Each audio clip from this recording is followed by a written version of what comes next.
Hi, this is Jyoti Deshwal and I welcome you all again back to my YouTube channel. I hope that you all are doing great. What we are going to cover in this class, we are going to revise your chapter number 5 of CA Inter Audit Revision. Channel पे अभी तक total 4 chapters की revision available हैं और continuously हम ऐसे ही आपका पूरा का पूरा सिलेबस खत्म करने वाले हैं. If you are following this revision lectures then you must know कि हम इन डिटेल रिवाइज कर रहे हैं आपके CA इंटर ऑडिट के सिलेबस को और साथ में ही we are going to start with the CA final audit की रिवीजन क्लासेस एज वेल. तो अगर आप चैनल पे पहली बार आए हो and if you are not subscribe to the channel, do subscribe to the channel for more videos relating to CA final audit and CA inter audit. Coming back to the revision, coming back to this chapter, ये chapter किसके बारे में बात करता है? ये chapter बात करता है ऑडिटर की रिस्पॉन्सिबिलिटी क्या है इन रिलेशन टू फ्रॉड. किसके बारे में बात करता है? ये चैप्टर बात करता है कि ऑडिटर की रिस्पॉन्सिबिलिटी क्या है फ्रॉड. इस चैप्टर में हम मेनली सीखेंगे कि फ्रॉड का एक तो मतलब क्या है, what do you understand by fraud. दूसरी चीज किस किस वेज से फ्रॉड किया जा सकता है bye the management in the financial statement. तीसरी चीज कि आपके ऑडिटर का क्या रोल है इस फ्रॉड में. तो ये बाकी की ये पहली दो चीजें हैं, ये पहली दो चीजें तो हम इस चैप्टर में सीख लेंगे, लेकिन ये जो ऑडिटर की रिस्पॉन्सिबिलिटी क्या है इन रिलेशन टू फ्रॉड, इसको हम कवर करते हैं. स्टैंडर्ड है आपका एसए नंबर 240, इसको आपको एसए नंबर 240 में कवर करना पड़ेगा, जिसकी क्लास इस क्लास के बाद चैनल पे आएगी. जैसे ही आप इस चैप्टर को कवर करोगे उसके बाद you are going to get back to this SA 240 और आपको 200% इस स्टैंडर्ड को रिवाइज करना ही करना है, इस स्टैंडर्ड को कवर करना है इमीडिएटली इस क्लास के बाद, क्योंकि इस चैप्टर की रिवीजन इनकंप्लीट है without revising this chapter. Right, coming back to the chapter, fraud होता क्या है, आपकी क्या अंडरस्टैंडिंग है फ्रॉड को लेके. फ्रॉड क्या होता है? अब फ्रॉड अलग अलग जगह पे डिफाइंड है. आपका कंपनीज एक्ट भी फ्रॉड को डिफाइंड करता है, आपका इंडियन पीनल कोड भी फ्रॉड को डिफाइंड करता है, क्रिमिनल एक्ट भी फ्रॉड को डिफाइंड करता है. तो जो आपका सीआरपीसी है दैट इज क्रिमिनल एक्ट, वो भी फ्रॉड को डिफाइन करता है. तो fraud has been defined in different ways under different statutes. लेकिन बीइंग एन ऑडिटर आपके लिए फ्रॉड की डेफिनेशन जो इंपॉर्टेंट है वो दी है एसए 240 ने. क्या किसने दी है? एसए 240 ने. और एसए 240 कहता है कि सुनो, फ्रॉड का मतलब है मिस स्टेटमेंट. क्या है? फ्रॉड का मतलब है मिस स्टेटमेंट. मिस स्टेटमेंट जब मैं बोलती हूं तो साथ साथ में एक वर्ड और आ जाता है, वो है ओमिशंस. मतलब गलतियों के साथ साथ कुछ ऐसी बातें जो आपकी मैनेजमेंट को अपनी फाइनेंशियल स्टेटमेंट्स में इंक्लूड करनी चाहिए थी, पर आपकी मैनेजमेंट ने अपनी फाइनेंशियल स्टेटमेंट में उन बातों को इंक्लूड नहीं किया, वो होती हैं आपकी मिस स्टेटमेंट. तो मिस स्टेटमेंट इंक्लूडिंग ओमिशंस जो आपकी मैनेजमेंट ने करी है अपनी फाइनेंशियल स्टेटमेंट में, वो फ्रॉड है. अब आपका क्वेश्चन आएगा, मैम ये तो एरर नहीं होता, ये तो एरर नहीं होता, आप कह रहे हो कि ये फ्रॉड है. मेरी बात सुनो, अगर आपकी मैनेजमेंट ने इन मिस स्टेटमेंट को जानबूझ के किया है, मतलब इंटेंशनली किया है, तो यही मिस स्टेटमेंट कहलाती है फ्रॉड. अगर आपकी मैनेजमेंट से ये मिस स्टेटमेंट बाय मिस्टेक हो गई है, इसका मतलब मैनेजमेंट की इंटेंशन इन्वॉल्व नहीं थी, पर मैनेजमेंट से ये मिस स्टेटमेंट हो गई है, तो ये मिस स्टेटमेंट बनती है आपकी एरर्स. तो मिस स्टेटमेंट इंक्लूडिंग ओमिशंस जहां पे आपकी मैनेजमेंट की इंटेंशन इन्वॉल्व थी उसको कहते हैं फ्रॉड. फ्रॉड करने से मैनेजमेंट को क्या बेनिफिट मिलता है? फ्रॉड करने का मेन ऑब्जेक्टिव होता है मैनेजमेंट का अनजस्ट बेनिफिट उठाना, मतलब इलीगल बेनिफिट उठाना, अनजस्ट बेनिफिट उठाना. यही बात आपके स्टैंडर्ड ने, इसी डेफिनेशन को आपके स्टैंडर्ड 240 ने कवर किया है कि फ्रॉड होता क्या है. अगर मैं इस चीज को आके यहां पे कवर करूं कि फ्रॉड क्या होता है, यही बात यहां पे लिखी है. एसए 240 कहता है कि fraud is an intentional act. सबसे पहला मेन एलिमेंट फ्रॉड का क्या है कि आपकी मैनेजमेंट की इंटेंशन होनी चाहिए. So fraud is an intentional act.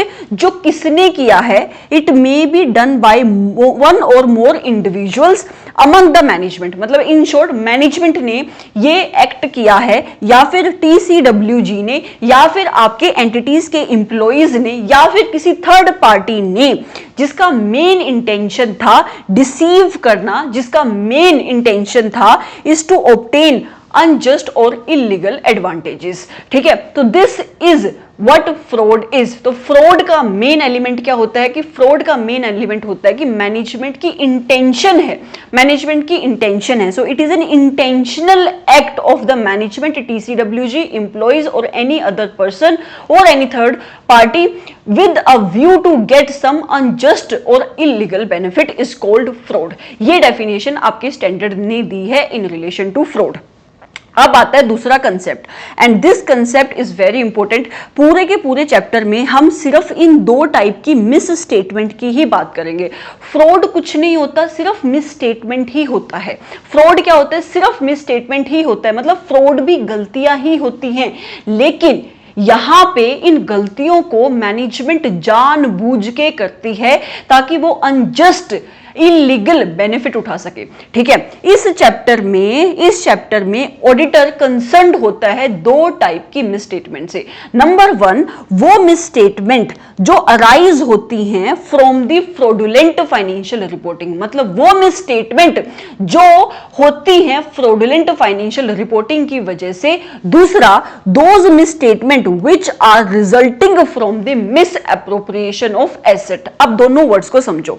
एक वर्ड है फ्रॉडुलेंट फाइनेंशियल रिपोर्टिंग। इसका मतलब क्या है कि आपकी मैनेजमेंट जब अपनी फाइनेंशियल स्टेटमेंट्स बनाती है, जो भी उसकी फाइनेंशियल स्टेटमेंट्स के कंपोनेंट होते हैं, जो भी उसकी फाइनेंशियल रिपोर्टिंग की प्रोसेस है, मैनेजमेंट उसमें मिस स्टेटमेंट करती है, उसमें फ्रॉड करती है।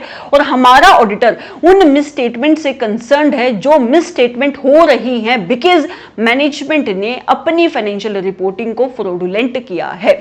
दूसरी टाइप ऑफ मिस स्टेटमेंट जिससे मेरा ऑडिटर कंसर्न्ड है वो मिसस्टेटमेंट जो अराइज होती हैं which are as a result of misappropriation of asset. Misappropriation of asset का मतलब है manipulation of assets. Manipulations of asset, जब आपके मैनेजमेंट अपने एसेट्स में मैन्युपुलेशन करती है, या तो उनको एक्सेसिव दिखाती है, या उनको कम दिखाती है, या फिर उनको ओमिट करती है, किसी भी तरीके से जब आपकी मैनेजमेंट मिस एप्रोप्रिएशन करती है एसेट की, उन मिस एप्रोप्रिएशन की वजह से जो भी मिस स्टेटमेंट अराइज होती हैं आपकी फाइनेंशियल स्टेटमेंट में, मेरा ऑडिटर उनसे कंसर्न्ड है। तो मेरा ऑडिटर सिर्फ दो मिस स्टेटमेंट से कंसर्न्ड है। नंबर वन, वो misstatement which are arising because of the fraudulent financial reporting. Number two, those misstatement which are arising because of the misappropriation of asset. And in your entire chapter we are going to talk only about these two types of misstatement. ठीक है, moving forward, अभी तक मुझे बताओ क्या पढ़ा। एक तो हमने सीखा कि फ्रॉड की डेफिनेशन क्या है, दूसरा हमने सीखा कि आपका ऑडिटर सिर्फ दो टाइप की मिसस्टेटमेंट के ऊपर फोकस्ड करता है, फ्रॉडुलेंट फाइनेंशियल रिपोर्टिंग और दूसरा मिस एप्रोप्रिएशन ऑफ एसेट। अगला क्वेश्चन क्या है, what are the features of fraud, characteristics क्या है फ्रॉड की।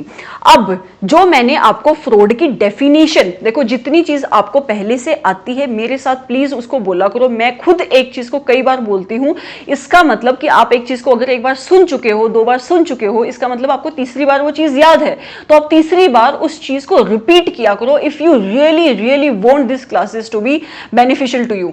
सो कैरेक्टरिस्टिक्स क्या है फ्रॉड की, फ्रॉड के फीचर्स क्या है। मैंने जब इंट्रोडक्शन शुरू करी मैंने बोला कि फ्रॉड कुछ भी नहीं है, सिर्फ मिस स्टेटमेंट ही है, लेकिन वो मिस स्टेटमेंट जहां पे मैनेजमेंट की इंटेंशन है। तो फ्रॉड का सबसे मेन एलिमेंट क्या है, इंटेंशन। फ्रॉड हमेशा इंटेंशनल होगा, जहां पे इंटेंशन नहीं है मैनेजमेंट की उसको आप कहते हो एरर। तो एरर और फ्रॉड को सिर्फ एक चीज डिफरेंशिएट करती है, वो है मैनेजमेंट की इंटेंशन, राइट। कोई भी इंसान फ्रॉड क्यों कमिट करता है, what are the reasons for committing the fraud. अगर आपको इस चैप्टर को समझना है then you have to make yourself a fraudulent person. मतलब आप ये सोचो कि अगर मैं आपको बोलूं कि आपको एंटिटी की फाइनेंशियल स्टेटमेंट्स बनानी है और आप उस एंटिटी की फाइनेंशियल स्टेटमेंट्स में किस तरीके से फ्रॉड कर सकते हो, कहां पे फ्रॉड कर सकते हो, तब आपके लिए चैप्टर समझना बहुत इजी हो जाएगा। तो अब मेरा आपसे एक क्वेश्चन है जो आपका अगला कंसेप्ट भी है कि what are the reasons for committing the fraud. कोई भी इंसान forget about audit, forget about financial statements का फ्रॉड, कोई भी इंसान जनरली भी चोरी क्यों करता है या फ्रॉड क्यों करता है। तो सबसे बड़ा रीजन होता है किसी भी इंसान का फ्रॉड करने का कि उसके ऊपर कई बार क्या होता है, प्रेशर होता है। क्या होता है, प्रेशर होता है। वो एक फाइनेंशियल प्रेशर भी हो सकता है। फॉर एग्जांपल आपने किसी से लोन लिया है लेकिन अब आपके पास पैसे नहीं है कि आप उस लोन को रीपे करो, तो आप चोरी करते हो, फ्रॉड करते हो, राइट। दूसरा हो सकता है इंसेंटिव। इंसेंटिव मतलब आपको बेनिफिट मिलता है। अगर आप फ्रॉड करते हो, करप्शन करते हो, you get the benefit. So one of the main reasons for committing the fraud is incentive and pressure. अगर मैं मैनेजमेंट की भी बात करूं तो आपकी मैनेजमेंट के ऊपर भी कई बार प्रेशर होते हैं। प्रेशर हो सकता है कि उसने भी कहीं से लोन लिया, वो लोन को रीपे नहीं कर पा रही है, कोई आउटसाइड द एंटिटी, कोई पार्टी है जो उसके ऊपर प्रेशर क्रिएट कर रही है। Because of the pressure your entity also commit the fraud. कई बार मैनेजमेंट को बेनिफिट भी मिलते हैं फ्रॉड को करने से। मैम बेनिफिट कैसे मिलते हैं? मान लो आपकी ऑर्गेनाइजेशन सोच रही है कि उसको आईपीओ लेकर आना है या कोई वो आपका एफईओ लेकर आने वाली है, तो मैनेजमेंट को एक पर्टिकुलर अमाउंट ऑफ प्रॉफिट चाहिए, ठीक है, उसको एक लेवल ऑफ प्रॉफिट चाहिए। उसके पास इतना प्रॉफिट है नहीं, उसकी फाइनेंशियल पोजीशन अच्छी नहीं दिख रही है, तो उस अपनी फाइनेंशियल पोजीशन को इंप्रूव करने के लिए उसने सेल्स में मैनिपुलेशन कर दी। सेल्स अगर उसने इन्फ्लेट करी तो उसके प्रॉफिट बढ़ जाएंगे, प्रॉफिट बढ़ जाएंगे तो अल्टीमेटली उसका ईपीएस बढ़ जाएगा, उसका ईपीएस बढ़ जाएगा तो एमपीएस बढ़ जाएगा। तो अल्टीमेटली मैनेजमेंट अपनी फाइनेंशियल परफॉर्मेंस को इंप्रूव करने के लिए, कुछ बेनिफिट लेने के लिए management is doing the fraud. तो फ्रॉड को करने का जो एक रीजन होता है वो होता है या तो मैनेजमेंट के ऊपर कोई प्रेशर है या तो मैनेजमेंट को कोई बेनिफिट मिल रहा है बाय डूइंग दैट फ्रॉड। दूसरा reason for committing the fraud is the perceived opportunity to commit fraud.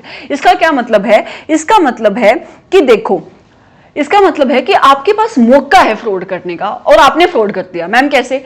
देखो, अगर मैं आपको ऐसे सिचुएशन में, अगर मैं एंटिटी के पर्सपेक्टिव से बात करूं, अगर एंटिटी ने जो इंटरनल कंट्रोल्स लगाए हैं वो इंटरनल कंट्रोल्स क्या हैं?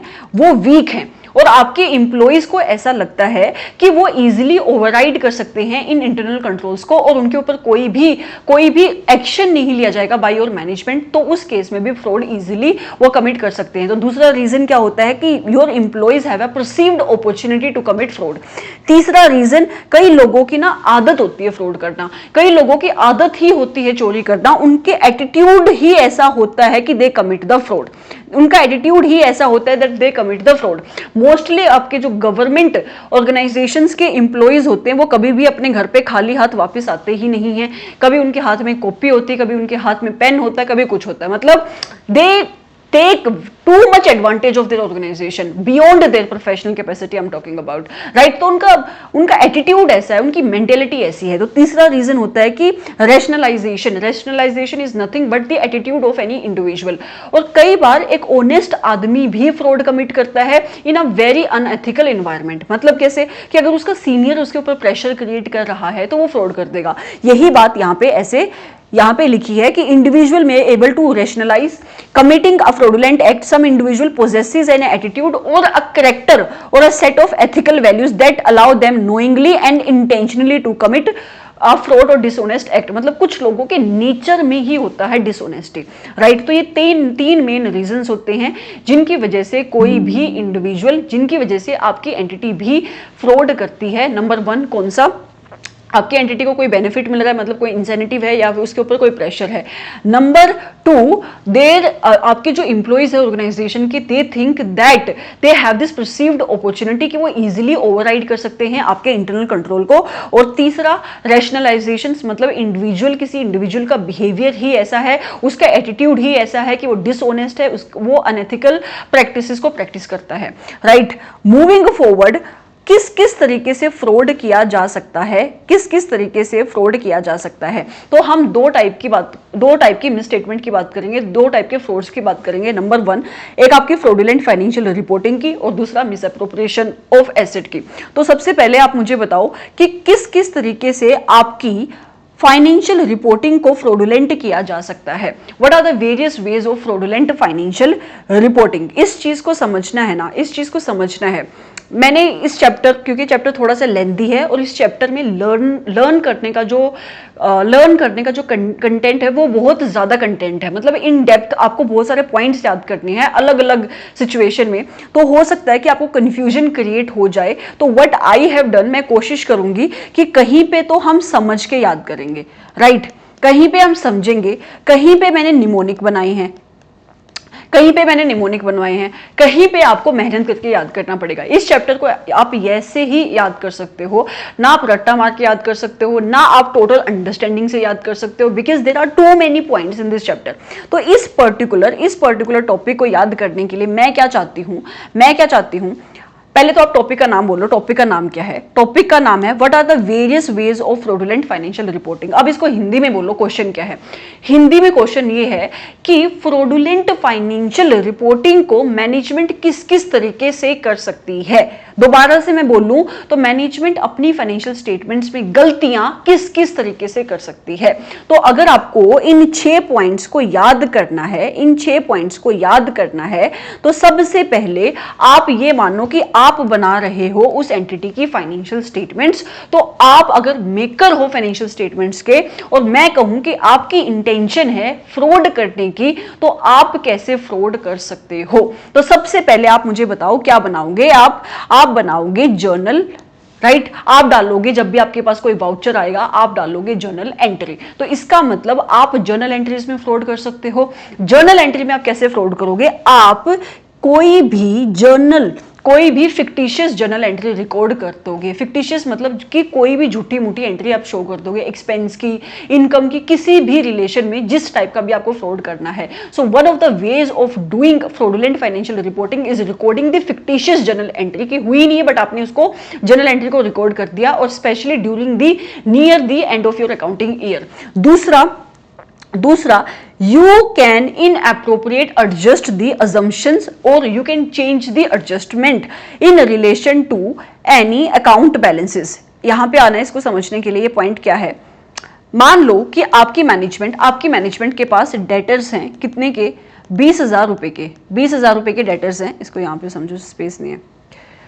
ये इनएप्रोप्रिएट असम्पशंस की बात कर रहा है, इनएप्रोप्रिएट एडजस्टमेंट ऑफ असम्पशंस की बात कर रहा है। ये पॉइंट क्या है कि फॉर एग्जाम्पल आपकी मैनेजमेंट के पास डेटर्स हैं। मैंने बोला कि आपको बीच बीच में अगर इस चैप्टर के पॉइंट्स को समझना है तो एग्जाम्पल्स को समझना ही पड़ेगा।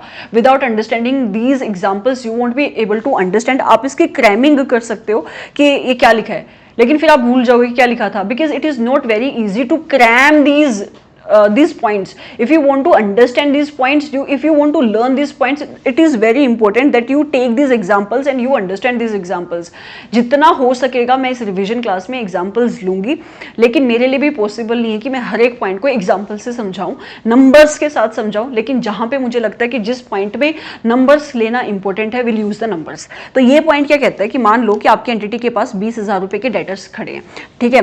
एंटिटी ने इसमें से माइनस की हुई है अपनी provision for the doubtful debt, कितने की? फॉर एग्जांपल मान लो 5,000 रुपए की।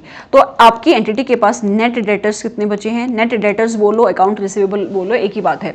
ये हैं 15,000 रुपए के, ठीक है। अब आप मुझे एक बात बताओ कि मैनेजमेंट ने ये जो प्रोविजंस ली है फॉर योर डाउटफुल डेट, तो क्या ये प्रोविजंस उसने कोई एक्यूरेसी से ली है? कोई फॉर्मूला है प्रोविजंस को लेने का, या मैनेजमेंट इसमें अपनी एस्टिमेशन लेती है?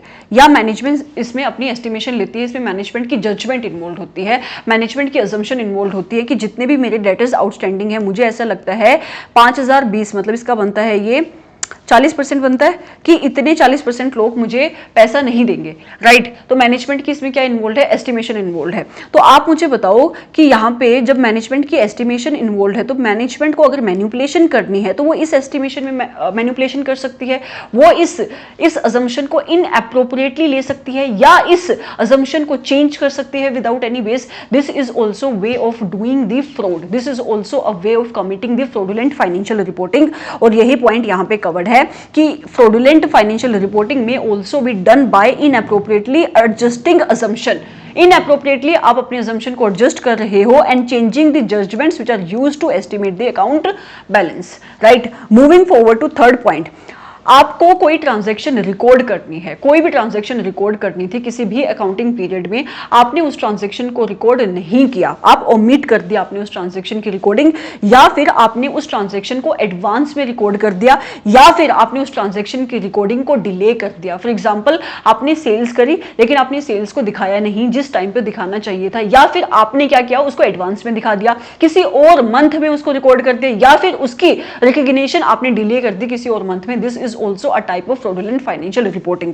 आगे कंसीलिंग और not disclosing fact that could affect the amount which is recorded in the financial statement. ये कह रहा है सीधी सी बात कि आपको अपनी फाइनेंशियल स्टेटमेंट में कुछ डिस्क्लोजर्स देने चाहिए थे जो आपकी फाइनेंशियल रिपोर्टिंग को अफेक्ट कर सकते थे, पर आपने उन डिस्क्लोजर्स को नहीं दिया। This is also fraudulent financial reporting. अगला point, you are engaging in the complex transaction. आप कॉम्प्लेक्स ट्रांजेक्शन में इन्वॉल्व हो रहे हो which are structured to misrepresent the financial positions of your entity. इस चीज को भी समझो एक एग्जांपल से।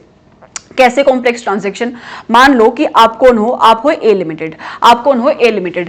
आपने क्या किया, आपको अपनी सेल्स इंक्रीज करनी थी। क्या करनी थी? You wanted to increase your sales, so what you have done, you have created a shell company. आपने एक झूठी मोटी कंपनी बनाई बी लिमिटेड, ठीक है। अब ये जो बी लिमिटेड है इसको 100% कंट्रोल कौन करती है? ए लिमिटेड। अब ए लिमिटेड ने बी लिमिटेड को इन्फ्लेटेड प्राइस पे मतलब जो नॉर्मल मार्केट में प्राइस था इन गुड्स का उससे ज्यादा प्राइस पे उसने इन गुड्स को बेच दिया बी लिमिटेड को, और बाद में बी लिमिटेड से इन्हीं गुड्स को खरीद लिया at a very lower price. तो आपकी एंटिटी ने क्या किया? एक कॉम्प्लेक्स ट्रांजेक्शन में आपकी एंटिटी एंटर करी और जिसका मेन ऑब्जेक्टिव था डिसीव करना, जिसका मेन ऑब्जेक्टिव था अनजस्ट बेनिफिट लेना। This is also your fraudulent financial reporting. फिर आगे कहता है कि आप ऑल्टर करते हो अपने रिकॉर्ड्स या term in relation to any unusual transaction, कि मतलब कि जो आपके बिजनेस के बिल्कुल ही हटके ट्रांजैक्शन है, आपने क्या किया? उस ट्रांजैक्शन को छुपाने के लिए आपने उसके टर्म्स की ऑल्टरेशन कर दी। This is also a one way of fraudulent financial reporting. तो अगर मैं फ्रॉडुलेंट फाइनेंशियल रिपोर्टिंग का आपसे दोबारा से पूछूं कि कैसे कैसे फ्रॉडुलेंट फाइनेंशियल रिपोर्टिंग हो सकती है, तो आप मुझे कहोगे कि मैं झूठी मूठी अगर मैं फिक्टिशियस जर्नल एंट्रीज रिकॉर्ड करता हूं, this is also one way of fraudulent financial reporting. दूसरा, मैं इनएप्रोप्रिएट एडजस्टमेंट कर रहा हूं अपने अकाउंटिंग एस्टिमेट्स की, अकाउंटिंग जजमेंट्स की, असम्पशन की। This is also fraudulent financial reporting. तीसरा, मेरे को कोई ट्रांजेक्शन की रिकॉग्निशन करनी थी, मैंने उसकी रिकॉग्निशन को ओमिट कर दिया, या फिर मैंने उसको एडवांस में बुक कर दिया, या फिर मैंने उसकी रिकॉग्निशन को डिले कर दिया। This is also fraudulent financial reporting. या फिर मुझे किसी इवेंट को डिस्क्लोज करना था और अगर मैंने उसको डिस्क्लोजर नहीं दिया, इसका इंपैक्ट पड़ रहा है मेरी फाइनेंशियल स्टेटमेंट पे, this is also fraudulent financial reporting. या फिर मेरी एंटिटी किसी भी कॉम्प्लेक्स ट्रांजैक्शन में इन्वॉल्व हो रही है और वो ट्रांजैक्शन इस तरीके से स्ट्रक्चर्ड है जिसकी वजह से आपकी एंटिटी की जो क्लियर पिक्चर है अबाउट द उसकी जो भी फाइनेंशियल पोजीशन की क्लियर पिक्चर है वो रिफ्लेक्ट नहीं होगी। This is also fraudulent financial reporting. या फिर आपकी मैनेजमेंट ने अपने टर्म्स और रिकॉर्ड्स को ऑल्टर कर दिया in relation to the unusual transactions. This is also your fraudulent financial reporting. So these are the various ways जिस वे से एक एंटिटी अपनी फाइनेंशियल स्टेटमेंट में मैनिपुलेशन कर सकती है, अपनी फाइनेंशियल रिपोर्टिंग को फ्रॉडुलेंट कर सकती है। और एग्जाम के पर्सपेक्टिव से इंपॉर्टेंट क्वेश्चन है। इनफैक्ट ये बता पाना ही बहुत मुश्किल है कि यहां से कहां से क्वेश्चन आएगा, इसीलिए बहुत ध्यान से इस चैप्टर को सुनना, बार बार सुनना, जितना आपके पास टाइम हो इस क्लास को आप बार बार देखना। Right, and I am 100% sure कि जब आप एक बार इस क्लास को अगर आपने ध्यान से सुना है, क्योंकि मेरा ऑब्जेक्टिव सीरियसली कभी ऐसा नहीं होता कि मैं रट्टा मरवाऊं, क्योंकि मैं खुद रट्टा मार के पढ़ने वाले इंसानों में से नहीं हूं, and I don't believe in रट्टाफिकेशन। क्योंकि रट्टे का एक सीधा सा फंडा है, रट्टे का और निमोनिक्स का भी इनफैक्ट, कि आप जब आप रट्टा मारते हो उस टाइम पे चीजें आसान होती हैं, जब आप निमोनिक से चीजें याद करते हो उस मोमेंट के लिए वो चीजें आसान होती हैं, लेकिन बाद में वो चीज बहुत ज्यादा कंफ्यूजन क्रिएट करती है, बहुत ज्यादा कंफ्यूजन क्रिएट करती है, क्योंकि आप इतने ज्यादा निमोनिक्स इकट्ठे कर लेते हो और रट्टा तो आप भूल ही जाते हो। एग्जाम के प्रेशर में आपको कुछ नहीं याद रहता, सिर्फ अंडरस्टैंडिंग ही एक ऐसी चीज है जो आपको पहले दिमाग पे प्रेशर क्रिएट करेगी लेकिन बाद में आपको सुकून देगी। ठीक है, तो इसीलिए एक बार दिमाग के ऊपर प्रेशर पड़ने दो समझने का चीजों को। ऑल्दो मैं अभी समझा नहीं रही हूं, बट फिर भी जितना मैं कोशिश करती हूं इन रिविजन्स में समझाने का, मैं समझाती हूं।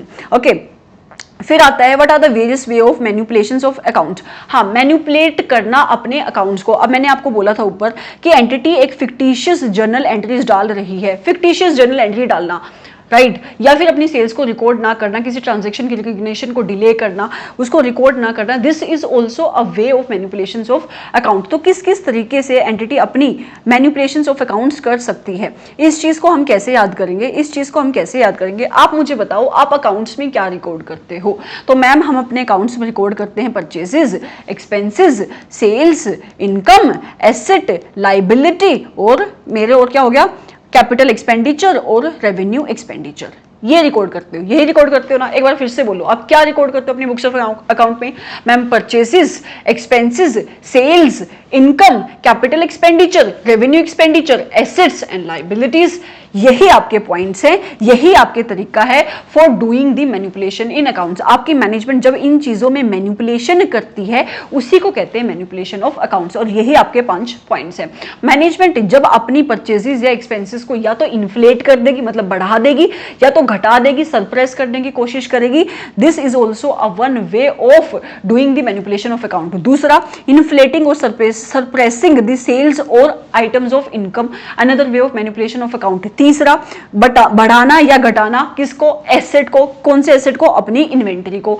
चौथा, आपकी जो एंटिटी है उसकी बुक्स ऑफ अकाउंट में अगर कोई आउटस्टैंडिंग लायबिलिटीज शो हो रही है या कोई प्रीपेड एक्सपेंसेस शो हो रहे हैं, आपकी मैनेजमेंट उनको एडजस्ट नहीं कर रही है, this is also a way of manipulation of account. पांचवा, charging items of capital expenditure to the revenue expenditure, या फिर रेवेन्यू को तुम कैपिटल में चार्ज कर रहे हो, मतलब खरीदा तुमने एसेट, जाना चाहिए था एसेट आपकी बैलेंस शीट में और आपने इस एसेट को बुक कर दिया है अपनी प्रॉफिट एंड लॉस अकाउंट में, मतलब उसको आपने एक्सपेंडिचर बता दिया है। This is also a way of manipulation of accounts. तो मैनिपुलेट करने का क्या क्या तरीका है? सबसे पहले आपको पता होना चाहिए कि आप अकाउंट्स में क्या रिकॉर्ड करते हो। आप उन्हीं चीजों को जो आप अकाउंट्स में रिकॉर्ड करते हो, मतलब अपनी purchases, expenses, sales, income, asset, liabilities और capital expenditure and your revenue expenditure, इन्हीं में आप मैनिपुलेशन कर रहे हो, उसको कहते हैं manipulation of account, and these are the only ways of manipulation of accounts, right.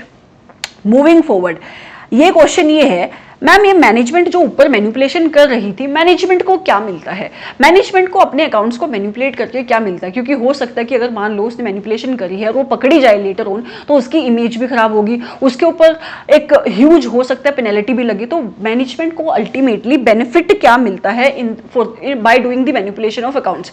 तो देखो, आपकी मैनेजमेंट अगर अपनी सेल्स को बढ़ा दे, ये हमने अभी अभी ऊपर सीखा कि अपनी सेल्स को इंक्रीज करना, इन्फ्लेट करना या सरप्रेस करना is also a way of doing the manipulation of account. अगर अपनी मैनेजमेंट आपकी सेल्स को बढ़ा दे या घटा दे, डिपेंडिंग अपॉन उसको क्या बेनिफिट चाहिए, उससे उसकी टैक्स लायबिलिटी इफेक्ट होती है। तो पहला पॉइंट क्या कहता है कि आपकी मैनेजमेंट मैनिपुलेशन करती है अपने बुक्स ऑफ अकाउंट में to avoid the incidence of the income tax. Management अगर खर्चा ज्यादा दिखा देगी तो आपके मैनेजमेंट का प्रॉफिट कम हो जाएगा, कम प्रॉफिट होगा तो उसको कम टैक्स देना पड़ेगा। तो ये क्या कह रहा है कि आपकी मैनेजमेंट अपने इनकम टैक्स को बचाने के लिए भी मैनिपुलेशन करती है अपनी बुक्स ऑफ अकाउंट में, और सिर्फ इनकम टैक्स नहीं, अदर टैक्सेस जो आपकी एंटिटी के ऊपर एप्लीकेबल होते हैं, फॉर एग्जांपल जीएसटी, अगर वो अपनी सेल्स को कम दिखाएगी तो उसको जीएसटी कम देना पड़ेगा।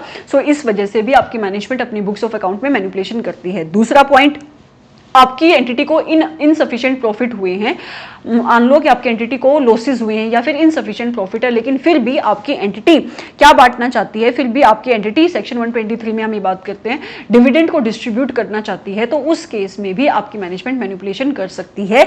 या फिर आपकी मैनेजमेंट को प्रॉफिट तो है पर आपकी मैनेजमेंट को डिविडेंड बांटने में कोई इंटरेस्ट नहीं है, management does not want to distribute the dividend, management wants to withhold the dividend, in that case also management do the manipulation of accounts. या फिर आपके जो मैनेजरियल रेम्यूनरेशंस होती है, जिसको हम सेक्शन 197 और 198 ऑफ द कंपनीज एक्ट 2013 में पढ़ते हैं, वहां पे क्या होता है कि जो आपके केएमपीज होते हैं, जो आपके डायरेक्टर्स होते हैं, जो आपके एमडी होते हैं, डब्ल्यूटीडी होते हैं, उनको रेम्यूनरेशन मिलती है एक fixed percentage of the profit पे, राइट। तो आपकी मैनेजमेंट इस प्रॉफिट को इन्फ्लेट या डिफ्लेट कर देती है in order to increase their remuneration, increase ही करेगी इस प्रॉफिट को अगर उसको अपनी मैनेजरियल रेम्यूनरेशन को ज्यादा देना है तो। So these are the various reasons जिसकी वजह से मैनेजमेंट अपनी बुक्स ऑफ अकाउंट में क्या करती है, मैनिपुलेशन करती है। तो कौन कौन से टैक्स का बेनिफिट लेने के लिए डिविडेंड नहीं बांटना है, उसको विदहोल्ड करने के लिए डिविडेंड बांटना चाहती है पर प्रॉफिट नहीं है, या फिर अपने मैनेजरियल पर्सनल्स को ज्यादा रेम्यूनरेशन देने के लिए। यहां तक बताओ आपको ये चैप्टर इजी लग रहा है कि अब भी मुश्किल लग रहा है? हमने अभी तक कोई निमोनिक नहीं यूज किया, कोई रट्टा नहीं मरवाया। मैं कोशिश कर रही हूं कि मैं एक चीज को दो तीन बार बोल लूं इस रिवीजन क्लास में भी, ऑल्दो इतनी स्पीड से ये क्लास नहीं जानी चाहिए। हम अपनी रेगुलर क्लास में इतनी स्पीड नहीं मेंटेन करते हैं। मैं अपनी रेगुलर क्लास में एक चीज़ के ऊपर बहुत टाइम कंज्यूम करती हूँ ताकि आपको वो पॉइंट ना दिमाग के अंदर बैठ जाए। जब भी वो पॉइंट आपके दिमाग में आए, आपको वो चीज़, आपको इंटायर कंसेप्ट याद आए, राइट। बट स्टिल इसकी लिमिटेशन है, क्योंकि अगर एक क्लास 1 घंटे से ज़्यादा चली जाती है तो वो रिविजन रहती नहीं है। तो मेरा मेन पर्पस यहाँ पे ये है कि सिर्फ 1 घंटे के ही अंदर आपका ये पूरा चैप्टर खत्म हो, राइट। अगला आता है मिस अप्रोप्रिएशन ऑफ एसेट। मैंने स्टार्टिंग में बोला था कि आपका ऑडिटर 2 टाइप की मिस स्टेटमेंट से कंसर्न है। नंबर 1 कौन सी, फ्रॉडुलेंट फाइनेंशियल रिपोर्टिंग, और दूसरा मिस अप्रोप्रिएशन ऑफ एसेट। तो अब हम पढ़ने वाले हैं मिस अप्रोप्रिएशन ऑफ एसेट। तो मिस अप्रोप्रिएशन ऑफ एसेट है मतलब आपकी एंटिटी मैनिपुलेशन कर रही है अपने एसेट्स में। कौन कौन से डिफरेंट वेज हैं जिससे आपकी एंटिटी अपने एसेट्स में मैनिपुलेशन कर सकती है। नंबर 1, अच्छा इस क्वेश्चन को समझना है ना, इस क्वेश्चन को समझना है तो सबसे पहले तुम डिफरेंट टाइप के डेटर्स लिख लो इन पॉइंट्स के आगे, ठीक है। चलो पहले मैं आपको समझा देती हूँ, बाद में मैं इसको समराइज कराती हूँ कि याद कैसे करना है। आपकी एंटिटी एसेट्स में कैसे मिस अप्रोप्रिएशन कर सकती है, तो सबसे बेस्ट तरीका है teeming and lading. Teeming and lading, ma'am ये क्या है, इसको हम लेटर ऑन समझेंगे, ये आगे आएगा। लेकिन अभी के लिए समझो, आपकी मैनेजमेंट फ्रॉड कर सकती है अपने डेटर्स में। कहाँ पे, वो इम्बेजल कर सकती है अपनी रिसीट में। For example miss appropriating the collections on account receivable, मतलब जो उसको पैसा मिलना था अपने डेटर्स से, मान लो कि आपके कैशियर को 10,000 रुपये मिले अपने अकाउंट रिसीवेबल से, डेटर से, लेकिन उसने अपनी बुक्स ऑफ अकाउंट में कलेक्शन दिखाई सिर्फ 2,000 रुपये की, बाकी 8,000 रुपये उसने अपनी जेब में डाल लिए। तो ये भी एक तरीका है क्या करने का, आपके मिस अप्रोप्रिएशन ऑफ एसेट्स को करने का, मतलब अपने एसेट्स में मैनिपुलेशन करने का। यहाँ पे मैं किस एसेट की बात कर रही हूँ, यहाँ पे मैं अपने अकाउंट रिसीवेबल्स की बात कर रही हूँ। तो पहला पॉइंट कैसे याद रखोगे, इन रिलेशन टू डेटर्स कैसे मैनिपुलेशन हो सकती है। दूसरा, आप डाइवर्ट कर सकते हो receipt in respect of return of accounts to the personal bank account. ये पॉइंट क्या है कि मान लो कि आपके एंटिटी के पास 20,000 के डेटर्स खड़े थे, राइट। आपकी एंटिटी के पास 20,000 रुपए के डेटर्स खड़े थे। अब ये 20,000 रुपए के डेटर्स आपकी एंटिटी को लगता था कि वो रिकवर नहीं कर पाएगी, तो उसने क्या किया, इसको बैड डेट बना दिया, मतलब इसको राइट ऑफ करते हैं 20,000 के डेटर्स को। अब क्या हुआ, लेटर ऑन किसी की आत्मा जागी किसी डेटर्स की, और उसने क्या किया कि 20,000 रुपए की पेमेंट कर दी। मान लो मिस्टर राम से आपकी एंटिटी को 20,000 रुपए लेने थे, लेकिन मिस्टर राम ने कई सालों तक इन 20,000 रुपए को नहीं दिया। आपकी एंटिटी ने इसको बैड डेट मान लिया, अपनी बुक्स ऑफ अकाउंट में इसको राइट ऑफ कर दिया। लेकिन कुछ साल के बाद मिस्टर राम खुद से आया और 20,000 रुपए आपके अकाउंटेंट को दे दिए। अब आपके अकाउंटेंट ने इस 20,000 रुपए को इन राइट ऑफ के अगेंस्ट अपनी बुक्स ऑफ अकाउंट में एडजस्ट नहीं किया, बल्कि उसको अपनी जेब में डाल लिया, अपने बैंक अकाउंट में उसको ट्रांसफर करवा दिया। This is also a one way of embezzling your cash receipt, embezzling your account receivables, right?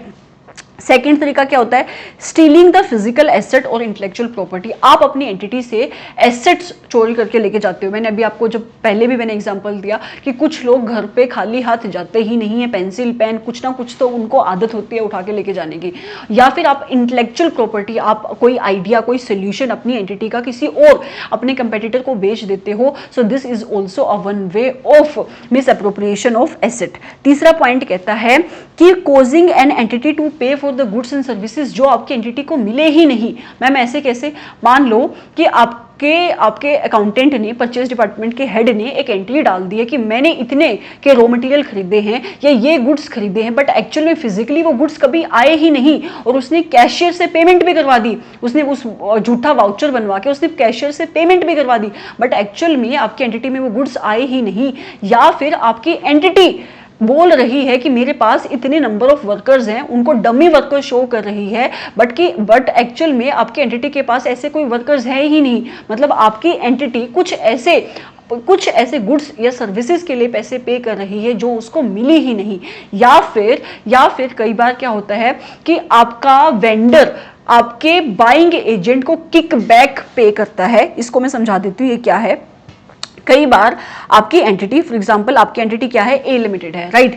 आपकी एंटिटी आपके वेंडर से डायरेक्ट सामान नहीं खरीद सकती। वेंडर मतलब मान लो कि कोई सप्लायर है जिससे वो रॉ मटेरियल खरीदती है, तो वो डायरेक्ट सामान नहीं खरीदती, वो बीच में एक एजेंट को बिठाती है, राइट। तो आपका ये वेंडर इसको कहता है कि सुनो, वैसे तो ये सामान 10,000 रुपये का मिलता है, लेकिन तुम ऐसा करो, तुम इसको बोल दो 20,000 रुपये का ये सामान है, मतलब इसका प्राइस तुम 20,000 बता दो इसको अपनी एंटिटी को, और ऐसा करो कि बीच में 5,000 10,000 रुपए तुम खा लो। तो this is also a way of misappropriation of asset. यही बात यहाँ पे ऐसे लिखी है, any kickback which are paid by the vendor to the entity का purchasing agent in the return for inflating prices, या फिर आप पेमेंट कर रहे हो फिक्टिशियस एम्प्लॉइज को, मतलब अपने डमी एम्प्लॉइज को। This is also a one way of misappropriation of asset. फिर कहता है you are causing an entity to pay using entity's asset. देखो, अपने पर्सनल खर्चे के लिए तुम एंटिटी को बोल रहे हो कि तुम अपने पर्सनल खर्चे को पे कर रहे हो एंटिटी के एसेट से, राइट, या फिर एंटिटी की प्रॉपर्टी को मोर्टगेज कर रहे हो for your own benefit, for the repayment of your loan, या फिर कहीं से लोन लेने के लिए।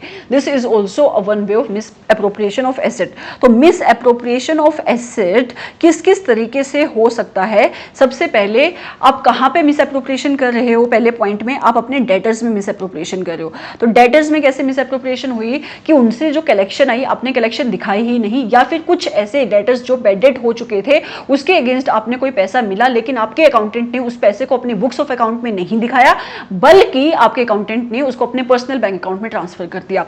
दूसरा, आप अपनी एंटिटी से फिजिकली एसेट चुराते हो या फिर इंटेलेक्चुअल प्रॉपर्टी सेल आउट करते हो, अपने कंपेटिटर को कोई भी आइडिया बेचते हो। तीसरा, आप अपनी एंटिटीज को बोल रहे हो you are making your entity to pay for the goods and services जो आपकी एंटिटी को मिले ही नहीं। चौथा, आप अपनी एंटिटी के एसेट्स को पर्सनल यूज के लिए यूज कर रहे हो। So these are also the various ways of the misappropriation of asset. फिर आता है कैश में चोरी, डिफेलिकेशन ऑफ द कैश। कैसे आप कैश में चोरी कर सकते हो? तो मेरी बात सुनो, अगर मैं आपको बना देती हूँ कैश का हेड, तो आप मुझे बताओ कैश में चोरी करने का मतलब क्या है? कैश में चोरी करने का मतलब है तीन बातें। कौन कौन सी? जो आपको कैश पेमेंट करनी है, मतलब जहां आपको पैसा देना है एंटिटी की तरफ से, आप एंटिटी को बोल रहे हो कि ये पैसा ज्यादा देना है आपको, मतलब कि एक्चुअल में मान लो आपने परचेजेस करी 20,000 रुपए की, पर आप एंटिटी को बोल रहे हो कि एंटिटी तुम्हें 30,000 रुपए की पेमेंट करनी है, जबकि 10,000 रुपए आप खुद की जेब में डाल रहे हो। सो कैश में मैनिपुलेशन करने का फर्स्ट तरीका है कि आप इन्फ्लेट कर दो कैश पेमेंट। दूसरा तरीका है कि कैश जो रिसीव्ड कर रहे हो आप उसको सरप्रेस कर दो, मतलब जितनी कलेक्शन आपको मिली आप उतनी कलेक्शन नहीं दिखा रहे, आप अपनी कलेक्शन को कम दिखा रहे हो, या फिर आप अपनी कैश बुक की टोटलिंग में एरर कर दो, गलत कर दो। This are the three ways in which manipulation can be done in cash accounts. सबसे पहला तरीका कौन सा है? That is by inflating the cash payment. By inflating the cash payment. अब कैश पेमेंट में मैनिपुलेशन कैसे हो सकती है? तो सबसे पहले तुम समझो आपकी एंटिटी किस किस चीज के लिए पैसा पे करती है। तो आपकी एंटिटी पैसा पे करती है जब वो परचेजेस करती है, राइट? तो जब परचेज करेगी उस टाइम पे तुम अपनी एंटिटी को एक फिक्टिशियस वाउचर बना के दे रहे हो, जो हमने अभी ऊपर एग्जांपल भी पढ़ा, that you are making your entity to pay for those goods and services जो आपकी एंटिटी को कभी मिले ही नहीं। तो जब आप अपने कैशियर को बोलोगे कि मुझे ये पेमेंट रिलीज करो, कैशियर बोलेगा मुझे वाउचर दे, ठीक है? तो आप अपनी एंटिटी को एक ऐसी परचेसेस के रिलेशन में फिक्टिशियस वाउचर बना के दे रहे हो जो गुड्स एंड सर्विसेज आपकी एंटिटी को मिले ही नहीं। सो this is also one way of inflating your cash payment. दूसरा, ज्यादा कैश पेमेंट दिखाने का तरीका, आप एक हायर अमाउंट का इनवॉइस बना लो, मतलब एक्चुअल में आपने परचेजेस करी 20,000 रुपए की, इनवॉइस बनवा लो आप 30,000 रुपए का, एंटिटी को बोल लो कि 30,000 रुपए की पेमेंट करे और 10,000 रुपए आप अपनी जेब में डाल लो। तीसरा तरीका, आप कहां पे आपकी एंटिटी और किस चीज के लिए पेमेंट करती है? अपने इंप्लॉइज की सैलरी के लिए, वेजेस के लिए। आप डमी वर्कर्स दिखा दो, मतलब कि एक्चुअल में काम आपके लिए 100 लोग करते हैं, लेकिन आप बोल रहे हो कि 150 लोग मेरे लिए काम करते हैं और 50 लोगों की सैलरी आपकी खुद की जेब में, राइट? फिर फोर्थ आता है casting a larger total for petty cash expenditure and adjusting the excess in the total of the detailed column so that gross total shows the agreement। ये पॉइंट क्या है कि आपका जो पेटी कैश एक्सपेंडिचर है जितना हुआ है उससे ज्यादा आपका जो पेटी कैश जो हैंडल करता है वो बंदा कह रहा है कि उससे ज्यादा आपका पेटी कैश का एक्सपेंडिचर है, और जो बैलेंस अमाउंट है उसको वो अपनी जेब में डाल रहा है। और उसके एडजस्टमेंट कैसे कर रहा है कि जब भी वो डिटेल्ड कॉलम्स बनाएगा उसमें जो लाइन आइटम्स लिखता है उस लाइन आइटम्स में वो उसके एडजस्टमेंट कर देगा। So this is also a one way of manipulation of your accounts, मतलब misappropriation of your asset, which यहाँ पे आप बात करें कैश की, क्योंकि cash is also an asset. अभी हम मिस अप्रोप्रिएशन ऑफ एसेट वाले हेड में ही चल रहे हैं। तो this is also a one way of inflating your cash payment. फिर आती है सरप्रेसिंग द कैश रिसिप्ट। अब एक एंटिटी को कहाँ कहाँ से पैसा मिल सकता है, इन पॉइंट्स को याद रखने का ये तरीका है। एंटिटी को पैसा मिल सकता है by in the form of collection from the debtors. तो आपकी एंटिटी कैसे कलेक्शन फ्रॉम डेटर्स में मैनिपुलेशन कर सकती है, कलेक्शंस में कैसे सरप्रेसिंग कर सकती है। सुनो, सबसे अच्छा तरीका होता है इसके लिए टीमिंग एंड लेडिंग। वहीं पे समझा देती हूँ, यहाँ पे स्पेस भी होगा शायद, ये रहा, teeming and lading. Teeming and lading क्या होता है ये सुनो। मान लो कि आपकी बुक्स, आपकी एंटिटी की बुक्स में डेटर्स थे 20,000 रुपए के, ठीक है। आपके ये मान लो ये डेटर नंबर 1 है, इस डेटर नंबर 1 ने पैसे पे करे आपकी एंटिटी को 20,000 रुपए। आपका जो अकाउंटेंट है ये बंदा, आपका ये जो अकाउंटेंट है ये बंदा, इसने इसको कितने मिले रुपए, अभी 20,000 रुपए, लेकिन ये कह रहा है कि मुझे मिले हैं सिर्फ 10,000 रुपए। एंटिटी की बुक्स ऑफ अकाउंट में इसने दिखाई सिर्फ 20,000 रुपए, और उसने अपने बैंक में भी डिपॉजिट कराए सिर्फ 10,000 रुपए। अब फटाफट मुझे बताओ इंटेलिजेंट बच्चों, बाकी के 10,000 रुपए कहाँ गए? बाकी के 10,000 रुपए कहाँ गए? बाकी के 10,000 रुपए गए इसके खुद की जेब में। अब आपके मन में सवाल आएगा, मैम इसने इतना बड़ा ह्यूज मैनिपुलेशन करी है कि किसी बंदे से हमारी एंटिटी को 20,000 रुपए मिलने थे, उसने 10,000 रुपए खुद की जेब में डाल लिए और बैंक में सिर्फ 10,000 रुपए दिखाए, तो क्या ये पकड़ा नहीं जाएगा? अब सुनो इसने क्या समझदारी करी। नेक्स्ट डे एंटिटी के पास एक और डेटर था, ठीक है। उससे हमारी एंटिटी को मान लो 15,000 रुपए मिलने थे। कितने मिलने थे? 15,000 रुपए। 15 नहीं, चलो 25 कर देते हैं, 25,000 रुपए मिलने थे। तो आपके इस अकाउंटेंट ने क्या किया, आपके अकाउंटेंट ने क्या शो किया अपनी, जब उसने जर्नल एंट्री डाली कि ये जो 25,000 रुपए आए हैं, उस दिन की जो कलेक्शन हुई है 25,000 रुपए की, उसमें से 10,000 रुपए मेरे डेटर 1 की है और बाकी 15,000 रुपए मेरे इस डेटर 2 की है। और बैंक अकाउंट में जाके उसने कितने पैसे डिपॉजिट करा दिए? उसने डिपॉजिट करा दिए 25,000 रुपए। कितने रुपए डिपॉजिट करा दिए? उसने डिपॉजिट करा दिए 25,000 रुपए। अब इस केस में हुआ क्या? आपके अकाउंटेंट ने ये 10,000 रुपए यहाँ पे एडजस्ट कर दिए। अब आपका फिर क्वेश्चन आएगा, मैम जो यहाँ पे 10,000 रुपए कम रह गए इसका क्या करेगा? जब अगला डेटर आएगा, जब अगला डेटर से कलेक्शन आएगी, ये 10,000 रुपए वहां पे एडजस्ट कर देगा। ऐसे ही जब अगले डेटर की पेमेंट आएगी, और इस फ्रॉड को पकड़ना आपके एंटिटी के लिए मुश्किल हो जाएगा, क्योंकि कहीं पे डिफरेंस शो ही नहीं होगा, ठीक है। तो इस टाइप की पेमेंट्स को कहते हैं teeming and lading, and this is one of the most common way of doing the fraud in the collection from the debtors, right? यहाँ पे यही एक्सप्लेन किया है। दूसरा तरीका सरप्रेसिंग ऑफ द कैश पेमेंट का, एडजस्टिंग अनऑथराइज्ड और fictitious rebate, allowances, discount ETC। इसका एग्जांपल समझना। यहाँ पे आपकी एंटिटी ने सेल करी है कितने रुपए की? 20,000 रुपए की, राइट। डिस्काउंट दिया या रिबेट दिया 5,000 रुपए का, तो रिसीवेबल कितने हैं उसके? 15,000 रुपए के। 15,000 रुपए के ये तुम्हारी बुक की पोजीशन है, मतलब कि एक्चुअल में कोई डिस्काउंट दिया ही नहीं गया डेटर को। डेटर से तो 20,000 रुपए ही आने वाले हैं, राइट। डेटर या फिर जिस भी बंदे को आपने सेल करी है, उससे आपको कितने रुपए आने वाले? 20,000 रुपए। उसको कोई डिस्काउंट नहीं मिला, उसको कोई रिबेट नहीं मिला। रिबेट डिस्काउंट सिर्फ आपके एंटिटी की बुक्स ऑफ अकाउंट में शो हो रहा है, और ये जो 20 और 15,000 रुपए का डिफरेंस है वो आपका अकाउंटेंट खुद खा रहा है, right. So this is also a way of suppressing your cash receipt. तीसरा तरीका, writing off as debt in respect to such balances against which cash has already been received but has been misappropriated। क्या कह रहे हो तुम ये कह रहे हो एक डेटर है जिससे मुझे 20,000 रुपए मिलने थे, ठीक है। 20,000 रुपए, मान लो ये था डेटर मिस्टर राम आया, राम ने आपके कैशियर को 20,000 रुपए दे दिए, राम का अकाउंट सेटल हो गया। लेकिन आपके कैशियर ने यहाँ पे मैनिपुलेशन कैसे करी? उसने इस 20,000 रुपए को अपने बैंक अकाउंट में ट्रांसफर कर लिए, ठीक है। अब कुछ टाइम बीता, मान लो 1 महीना 2 महीना, उसके बाद आपके कैशियर ने एक बैड डेट की एंट्री डाल दी, मतलब उसने बोल दिया राम तो बैड डेट हो गया, राम से मुझे कभी पैसे मिलने ही नहीं है, बट एक्चुअल में उसको पैसे मिल चुके हैं। तो ये बात कर रहा है कि इस तरीके से भी we can suppress our cash receipt. चौथा तरीका, आप कैश को फुल्ली नहीं, अपनी कैश सेल्स को फुल्ली रिकॉर्ड नहीं कर रहे हो, या फिर you are not recording your miscellaneous receipt. मतलब अगर आपको स्क्रैप में कोई सामान बेचा है, स्क्रैप को बेचकर आपको कोई पेमेंट मिल रही है, you are not recording that. या फिर आप अपने एसेट की वैल्यू को राइट डाउन कर रहे हो, you are writing down the value of your asset. So this are the way of suppressing your cash receipt. तीसरा तरीका होता है कैश में डिफ्लेकेशन करने का, आप रोंग टोटल करते हो अपनी कैश बुक का। So this are the 3 ways of doing the defalcation in your cash book. Give me 2 minutes।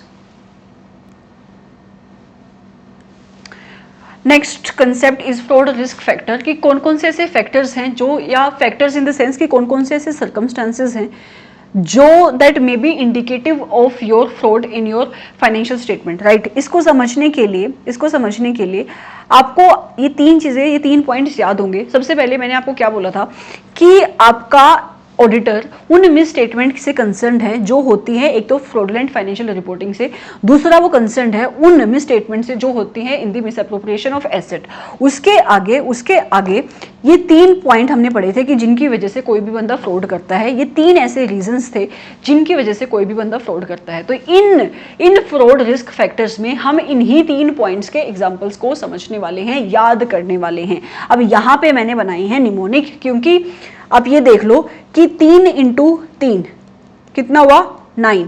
तो ये 9 सब टॉपिक्स के बीच में पॉइंट्स हैं, तो आपके लिए यहाँ पे कंफ्यूजन क्रिएट होती है। इसलिए I have try to make it easy by making this mnemonics. लेकिन मैं चाहती हूँ कि इस क्वेश्चन को, इस कंसेप्ट को याद करने के लिए आप इस निमोनिक को एज अ सपोर्ट यूज करो, इनको जब तुम्हें ये पॉइंट्स याद हो जाएं उसके बाद भूल जाना निमोनिक्स को, राइट। नहीं तो कई बार आपको निमोनिक्स याद रह जाते हैं, निमोनिक के अंदर क्या चीज थी वो याद नहीं रहती। निमोनिक तुम खुद याद करोगे, मैं निमोनिक दे दूंगी, मैं निमोनिक नहीं बताऊंगी, मैं आपको कंसेप्ट बताऊंगी, राइट। सबसे पहले example of those risk factors relating to the misstatement arising from the fraudulent financial reporting. तो कौन कौन से रिस्क फैक्टर्स हैं, कौन कौन से वो फैक्टर्स हैं जिसकी वजह से आपकी एंटिटी अपनी फ्रॉडुलेंट फाइनेंशियल रिपोर्टिंग करती है, उनके एग्जांपल्स, राइट। तो हमने क्या देखा कि फ्रॉडुलेंट फाइनेंशियल रिपोर्टिंग मतलब फ्रॉड करने के 3 मेन रीजन है। Number 1 pressure, number 2 opportunity, perceived opportunity, और तीसरा एटीट्यूड। अब ये कौन कौन से एग्जांपल्स हैं इनके, मतलब किस टाइप का प्रेशर आपकी एंटिटी के ऊपर क्रिएट हो सकता है जिसकी वजह से वो फ्रॉडुलेंट फाइनेंशियल रिपोर्टिंग करती है। दूसरा, आपकी एंटिटी में किस टाइप की अपॉर्चुनिटीज हैं जिसकी वजह से आपकी एंटिटी फ्रॉडुलेंट फाइनेंशियल रिपोर्टिंग करती है। तीसरा, एटीट्यूड और रैशनलाइजेशन, मतलब आपकी एंटिटी की मैनेजमेंट का बिहेवियर कैसा है जिसकी वजह से आपकी मैनेजमेंट क्या कर रही है, फ्रॉडुलेंट फाइनेंशियल रिपोर्टिंग कर रही है। तो यहाँ पे आ जाओ एक बार। यहाँ पे नंबर 1 ये कहता है, देखो आपकी मैनेजमेंट के ऊपर इंसेनिटी और प्रेशर का मतलब हमने ऑलरेडी डिस्कस कर लिया कि आपके मैनेजमेंट के ऊपर कोई भी एक्सटर्नल प्रेशर है या आपकी एंटिटी एक फाइनेंशियल ऑब्लिगेशन में है, उस केस में आपकी एंटिटी फ्रॉडुलेंट फाइनेंशियल रिपोर्टिंग करती है। कैसे हो सकता है ये? For example, there is high competition in your market, बाहर बहुत ज़्यादा कंपटीशन है और आपकी एंटिटी को सर्वाइवल के लिए क्या करना पड़ रहा है, फ्रॉड करना पड़ रहा है। दूसरा point, high vulnerability to the rapid changes, market में बहुत ज़्यादा चेंजेस हो रही हैं, टेक्नोलॉजिकल डेवलपमेंट हो रही है और your entity is not able to cope up with that, तो आपकी एंटिटी क्या कर रही है, फ्रॉड कर रही है। फिर आता है significant decline in the customer demand and increasing business failures, market में बहुत ज्यादा बिजनेस फेल हो रहे हैं और आपकी जो एंटिटी है वो डिमांड के साथ, कस्टमर की डिमांड के साथ कोप अप नहीं कर पा रही है। उसके साथ साथ your entity is seeing operating losses and आपकी एंटिटी के जितने भी कैश फ्लोज हैं वो सारे के सारे क्या होते जा रहे हैं, negative. And there has been any new accounting statutory और regulatory requirement applicable on your entity, जिसकी वजह से भी आपकी एंटिटी क्या कर सकती है, फ्रॉडुलेंट फाइनेंशियल रिपोर्टिंग कर सकती है। ये सारे वो रीजंस हैं जो आपकी एंटिटी के ऊपर एक प्रेशर क्रिएट करते हैं। कौन कौन से रीजन? मार्केट में कंपटीशन बढ़ गया, मार्केट में टेक्नोलॉजी चेंज हो रही है, बहुत सारे चेंजेस हो रहे हैं और आपकी एंटिटी उस चेंज के साथ कोप अप नहीं कर पा रही है, राइट। उसके साथ कोई लॉ में चेंज हो रहा है, कोई रेगुलेशन में चेंज हो रहा है, आपकी एंटिटी उसके साथ कोप अप नहीं कर पा रही है, आपकी एंटिटी ऑपरेटिंग लॉसेज इनकर कर रही है, आपकी एंटिटी के कैश फ्लोज नेगेटिव हो रही हैं। So this kind of things create a pressure on your entity कि आपकी एंटिटी फ्रॉडुलेंट फाइनेंशियल रिपोर्टिंग करती है और इसका निमोनिक है CL कोन, CL कोन, ठीक है। तो आप इसको यहां से टैली कर सकते हो कि CL कोन कैसे आया। मूविंग फॉरवर्ड, अगला आते हैं अपॉर्चुनिटीज। अपॉर्चुनिटीज ये वो सिचुएशंस होते हैं जहां पे आपके एम्प्लॉइज को लगता है कि वो अपनी एंटिटी के इंटरनल कंट्रोल्स को ओवरराइड कर सकते हैं और उनके ऊपर कोई भी एक्शन नहीं लिया जाएगा। तो कौन कौन सी वो सिचुएशंस हो सकती हैं, कौन कौन से वो एग्जांपल्स हैं उन सिचुएशंस के जिस केस में आपके एम्प्लॉइज के दिमाग में ये बात आती है। Number 1, significant related party transactions not in the ordinary course of business और with the related entities not audited और ऑडिटेड बाय अनदर फर्म। आपके एम्प्लॉइज को अपॉर्चुनिटी मिलती है फ्रॉड करने की जब आप एक सिग्निफिकेंट ट्रांजैक्शन कर रहे हो अपनी रिलेटेड पार्टी के साथ या फिर एक ऐसी एंटिटी के साथ जिस एंटिटी की फाइनेंशियल स्टेटमेंट ऑडिट नहीं होती। दूसरा, अ स्ट्रॉन्ग फाइनेंशियल प्रेजेंस, मतलब आपका जो बिजनेस है वो एक डोमिनेंस बिजनेस है, you are enjoying a dominance position in the market. मान लो कि आप मोनोपोली एंजॉय करते हो, तो क्योंकि आप मोनोपोली एंजॉय करते हो so you are in a position to control your vendors and if you can control your vendor you can manipulate your financial statement. तीसरा पॉइंट, एसेट लाइबिलिटीज रेवेन्यू और expenses based upon significant estimate that involved subjective judgment और uncertainties that are difficult to corporate। इसको समझो, ये point क्या है। मान लो कि आपने कोई बिजनेस एक्वायर किया, तो जब आप कोई भी बिजनेस एक्वायर करते हो, बिजनेस कॉम्बिनेशन एक्वायर करते हो, उस टाइम पे तुम्हारी गुडविल निकलती है, ठीक है। मान लो वो गुडविल निकली 20,000 रुपए की, तो over a period of time वो उस गुडविल के अमाउंट में इंपेयरमेंट होती है। तो आपकी मैनेजमेंट कितनी इंपेयरमेंट करेगी उस गुडविल की, वो आपकी मैनेजमेंट का प्रोफेशनल जजमेंट का मैटर है और आपकी मैनेजमेंट के पास कोई भी सफिशिएंट एविडेंसेस नहीं होते टू कॉर्पोरेट दैट। तो ये भी एक अपॉर्चुनिटी होती है आपके एम्प्लॉइज के पास कि वो कितनी भी उसकी इंपेयरमेंट शो कर सकता है जिसकी वजह से वो फ्रॉडुलेंट फाइनेंशियल रिपोर्टिंग कर जाते हैं। फिर कहता है सिग्निफिकेंट अनयूजुअल और हाईली कॉम्प्लेक्स ट्रांजैक्शन। मैंने अभी आपको कॉम्प्लेक्स ट्रांजैक्शन का एग्जांपल दिया, इसके अलावा हेज की ट्रांजैक्शंस, डेरिवेटिव की ट्रांजैक्शंस, फाइनेंशियल इंस्ट्रूमेंट की ट्रांजैक्शंस, इन सब की जो ट्रांजैक्शंस होती है this transactions are complex in nature and बहुत ज्यादा अपॉर्चुनिटी मिलती है आपके एम्प्लॉइज को to commit the fraud. Then significant bank account और subsidiary branch operations in tax haven countries. Tax haven countries वो कंट्रीज होती है जहां पे टैक्स नहीं लगता। तो अगर आपकी एंटिटी का कोई बैंक अकाउंट या कोई ब्रांच ऑपरेट करती है इन टैक्स हेवन कंट्रीज में, in that case also it gives an opportunity to your entity to do the manipulations in your account, to do the manipulations and to do fraudulent financial reporting. इसका mnemonic क्या है? इसका mnemonic है direct, right. तो इसको आप use कर सकते हो direct and you will be able to trace it. D का मतलब है डोमिनेंट, मतलब you are in dominant position. R का मतलब है रिलेटेड पार्टी ट्रांजैक्शन। ई का मतलब है अकाउंटिंग एस्टिमेट्स एंड सी का मतलब है कॉम्प्लेक्स ट्रांजैक्शंस। टी का मतलब है टैक्स हेवन ज्यूरिसडिक्शंस। तीसरा क्या होता है? तीसरा होता है आपका एटीट्यूड और रैशनलाइजेशन, मतलब आपकी मैनेजमेंट का एटीट्यूड ही ऐसा है कि वो फ्रॉड करेगी। कौन कौन से एग्जांपल्स ऐसे हैं, कौन कौन से ऐसे सिचुएशंस हैं जो आपके मैनेजमेंट के एटीट्यूड को शो करती है? Number 1, non history of violation of the securities laws और अदर लॉज एंड रेगुलेशंस। आपकी मैनेजमेंट पहले भी बहुत टाइप के लॉज का वायलेशन कर चुकी है, उस केस में भी ऐसा कहा जा सकता है कि मैनेजमेंट का एटीट्यूड है कि वो नॉन कंप्लायंस करती है लॉज और रेगुलेशन का, जिसकी वजह से अल्टीमेटली उसकी फाइनेंशियल रिपोर्टिंग फ्रॉडुलेंट होती है। दूसरा, excessive interest by management in maintaining और increasing the entity's inventory price और अर्निंग ट्रेंड, कि आपकी जो मैनेजमेंट है वो बहुत ज्यादा फोकस देती है कि उसका प्राइस क्या है मार्केट में और वो अल्टीमेटली फोकस्ड है कि उसकी अर्निंग बढ़े। तो इसको भी तुम एक इंडिकेशन कह सकते हो कि management will do the manipulation in the reporting. Then comes management failing to remedy known for the significant deficiencies. ये पॉइंट क्या है कि आपके मैनेजमेंट को पता है कि उसके इंटरनल कंट्रोल्स में कोई डेफिशिएंसी है, लेकिन फिर भी आपकी मैनेजमेंट कोई भी कंट्रोल्स नहीं ले रही है टू मिटिगेट दैट डेफिशिएंसी। चौथा पॉइंट ये है कि I interest by the management in employing the inappropriate means to minimise reported earning for tax motivated reason. वो कहता है कि जानबूझ के आपकी मैनेजमेंट अपने टैक्स के मोटिव को फुलफिल करने के लिए अपने प्रॉफिट को, अपनी अर्निंग्स को कम करती है। तो this is also a indication for the fraudulent financial reporting. Owner manager makes no distinction between personal and business expenditure, मतलब आप बिजनेस ट्रांजैक्शन और पर्सनल ट्रांजैक्शन में कुछ भी डिफरेंशिएट नहीं करते हो एंड आपके ऑडिटर और आपके मैनेजमेंट के बीच का जो रिश्ता है वो खराब हो चुका है बिकॉज ऑफ एनी आर्ग्यूमेंट। हो सकता है कि आपके ऑडिटर कुछ चेंजेस करने को बोल रहे हो आपकी मैनेजमेंट को, पर आपकी मैनेजमेंट उस चेंजेस को नहीं कर रही हो। सो आपके करंट और प्रीवियस ऑडिटर का relationship with your management has been strained. तो यहाँ पे निमोनिक है आपका एडेप्टिव। क्या है? एडेप्टिव। ADPTIV, ई काट देना यहाँ से और ए नहीं है इस एडेप्टिव में। राइट, इतना ही बेस्ट निमोनिक मैं बना सकती थी। मूविंग फॉरवर्ड, कौन कौन से एग्जाम्पल्स हैं the risk factors which are related to the misstatement arising from misappropriation of asset, मतलब एसेट्स में मिस अप्रोप्रिएशन कैसे हो सकती है। नंबर 1, वही हम 3 बेस लेंगे। सबसे पहले, जब आपकी एंटिटी के ऊपर प्रेशर होता है तो कौन कौन से वो सिचुएशंस हैं जिस केस में आपकी एंटिटी के ऊपर इतना प्रेशर होता है कि वो अपने एसेट्स में मिस अप्रोप्रिएशन कर जाती है। नंबर 1, वो कहता है कि आपकी एंटिटी के ऊपर पर्सनल, उन एम्प्लॉयज़ के ऊपर पर्सनल फाइनेंशियल ऑब्लिगेशन है जो एम्प्लॉयज़ हैंडल करते हैं आपके एंटिटी के, कैश, राइट। फॉर एग्जांपल, जो कैशियर है उसने कहीं से लोन लिया है लेकिन अब उसके पास पैसे नहीं है to repay the amount of that loan, और वो इंडेटेड है, मतलब उसके ऊपर कर्जा चढ़ा हुआ है। तो उस केस में अगर उसके पास कैश आ रहा है तो उसके मन में शायद एक ख्याल आ जाए कि मैं यहाँ पे फ्रॉड करूँ। दूसरा पॉइंट कहता है कि आपके एम्प्लॉयज़ और आपके एंटिटी के बीच में एडवर्स रिलेशनशिप है, मतलब आपकी एंटिटी की मैनेजमेंट और आपके लोगों के बीच का रिश्ता खराब हो चुका है।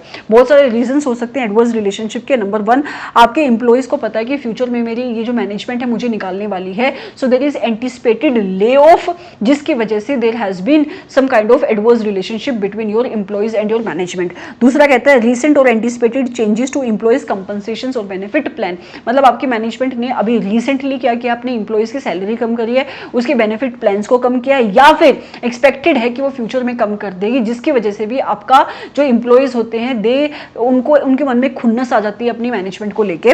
देन कम्स प्रमोशन, कंपनसेशंस और other rewards inconsistent with the expectations, कि आपके एम्प्लॉयज की जो एक्सपेक्टेशंस थी कि मुझे इस साल इतना इंक्रीमेंट मिलेगा या इतना प्रमोशन मिलेगा, उनको उतना इंक्रीमेंट और उतना प्रमोशन नहीं मिला है। तो उस केस में भी क्या होगा, it create a pressure on them, and वो कई बार तो आउट ऑफ खुन्नस या आउट ऑफ बदला लेने की पोजीशन में ही क्या करते हैं, एसेट्स के मिस अप्रोप्रिएशन कर देते हैं, मतलब कैश में मैनिपुलेशन कर देते हैं। फिर आता है कि वो कौन कौन सी अपॉर्चुनिटी एग्जिस्ट कर सकती है आपकी एंटिटी में जिसकी वजह से आपके एम्प्लॉयज मिस अप्रोप्रिएशन करेंगे अपने एसेट्स में। Number one, large amount of the cash on hand और प्रोसेस्ड, मतलब आपकी एंटिटी कैश इन हैंड बहुत ज़्यादा ह्यूज रखती है। मोस्टली तो एंटिटीज़ को कैश इन हैंड रखना ही नहीं चाहिए, और आपकी एंटिटी का कैश इन हैंड बहुत ज़्यादा है, तो जितना ज़्यादा पैसा होगा इन हैंड उतना ज़्यादा चांसेस होंगे मिस अप्रोप्रिएशन के। दूसरा, inventory items that are small in size, high in value और हाई इन डिमांड, मतलब आपकी एंटिटी की इन्वेंट्री ऐसी है, मान लो आपकी एंटिटी की जो इन्वेंट्री है वो है नट बोल्ट्स, और वो ऐसे नट बोल्ट्स हैं जो स्मॉल है साइज में, मतलब जिनको आप छुपा के ले जा सकते हो, लेकिन उनकी मार्केट में वैल्यू बहुत ज़्यादा है। तो इस टाइप के एसेट्स में मिस अप्रोप्रिएशन होने के चांसेस ज्यादा होते हैं, मतलब इस टाइप के एसेट्स में आपके एम्प्लॉयज मैनिपुलेशन करे, मिस अप्रोप्रिएशन करे, ये आपके एम्प्लॉयज को एक अपॉर्चुनिटी देता है। Then come easily convertible assets such as bearer, bonds, diamond और कंप्यूटर चिप्स, कुछ ऐसे एसेट्स होते हैं जो easily those assets can be converted, तो ये easily convertible assets gives an opportunity to your employees for the manipulations और the misappropriation of your asset. Then comes fixed asset which are small in size, marketable और lacking observable identification of the ownership, इसको में भी आप क्या ले सकते हो, अपने नट बोल्ट्स ले सकते हो, राइट, कि कुछ ऐसे asset, okay this is talking about fixed asset, कुछ ऐसे फिक्स्ड एसेट, राइट, जो स्मॉल है साइज में और उनकी कोई आइडेंटिफिकेशन नहीं है और उनको इजीली मार्केट में बेचा जा सकता है, ओनरशिप नहीं है, मतलब उसके ऊपर आपकी एंटिटी का कोई नाम नहीं लिखा हुआ, जिसके पास वो एसेट है वो उसको सेल कर सकता है, and those assets are expensive and those asset are demand in huge in demand, right. Then comes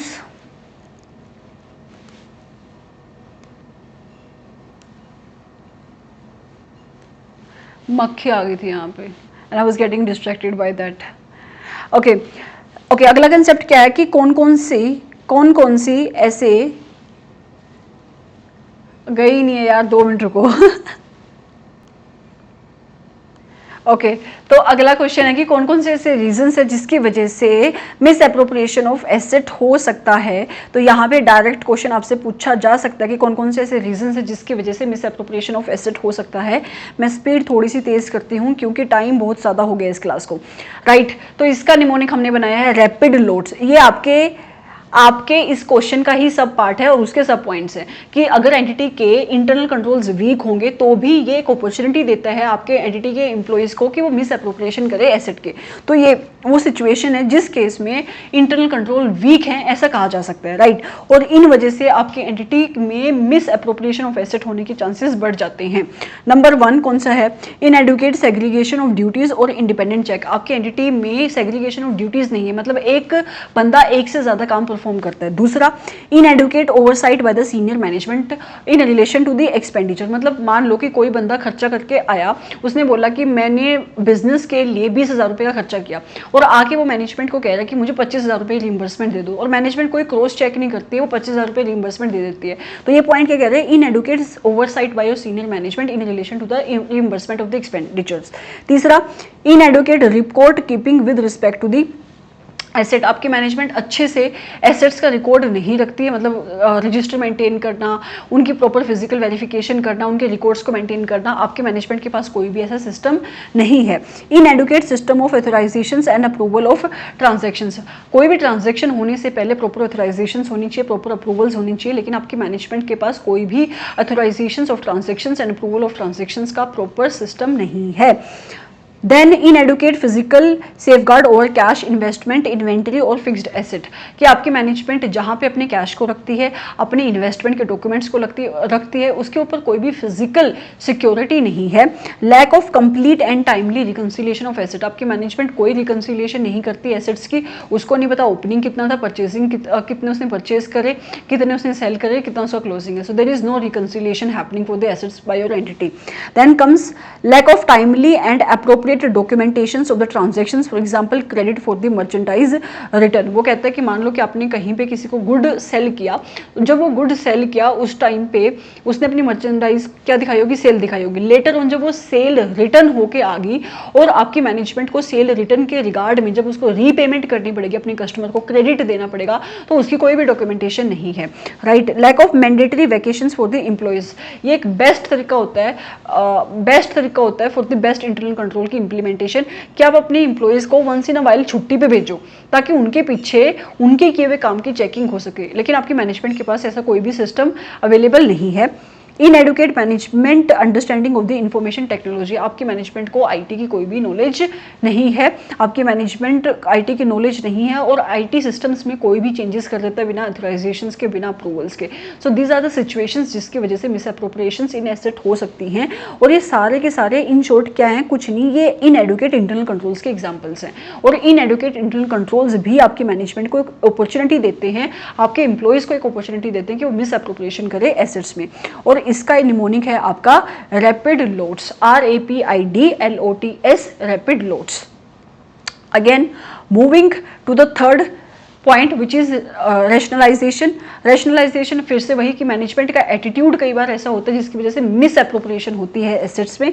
number 1, management जो है आपकी वो डिसरिगार्ड करती है अपने खुद के इंटरनल कंट्रोल सिस्टम को, right. Number 2, behaviour indicating displeasure और डिससेटिस्फैक्शन विद द एंटिटी और it's treatment of the employees, आपके मैनेजमेंट को पता है कि उसके एम्प्लॉइज खुश नहीं है उसके बिहेवियर से, लेकिन फिर भी मैनेजमेंट कुछ नहीं करती है।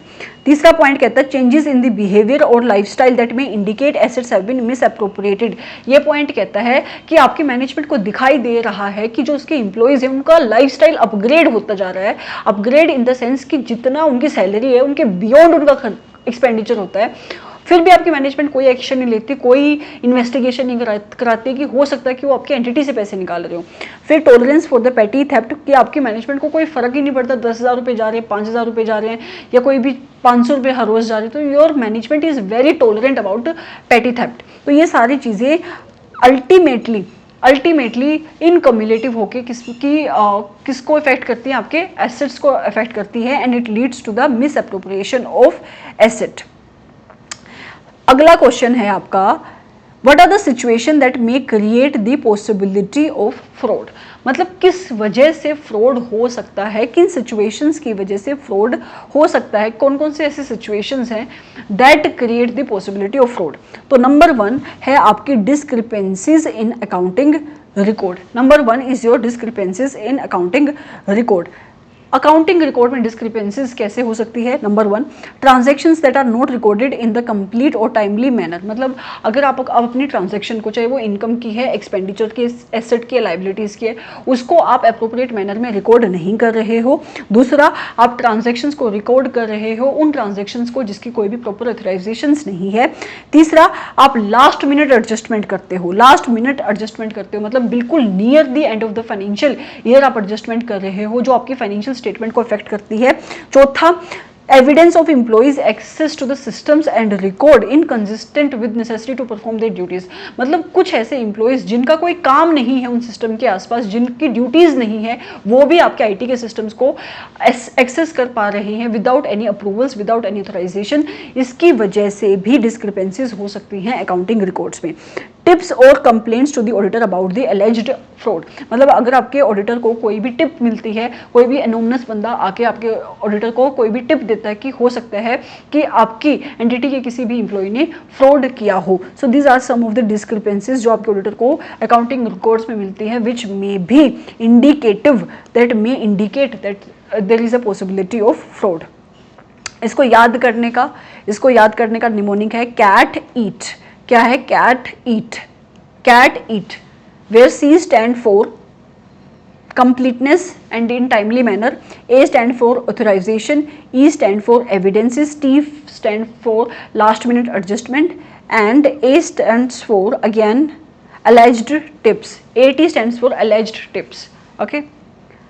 फिर दूसरा फैक्टर्स दैट में इंडिकेट कि फ्रॉड है आपकी फाइनेंशियल स्टेटमेंट में, दैट इज कॉन्फ्लिक्टिंग और मिसिंग एविडेंसेस। मतलब आपका ऑडिटर चेक कर रहा है आपकी एंटिटी की फाइनेंशियल स्टेटमेंट और उसको कोई भी कॉन्फ्लिक्टिंग एविडेंसेस मिलते हैं या फिर उसको कुछ भी बीच में से मिसिंग मिलता है, सो इट मे ऑल्सो भी इंडिकेटिव ऑफ द फ्रॉड।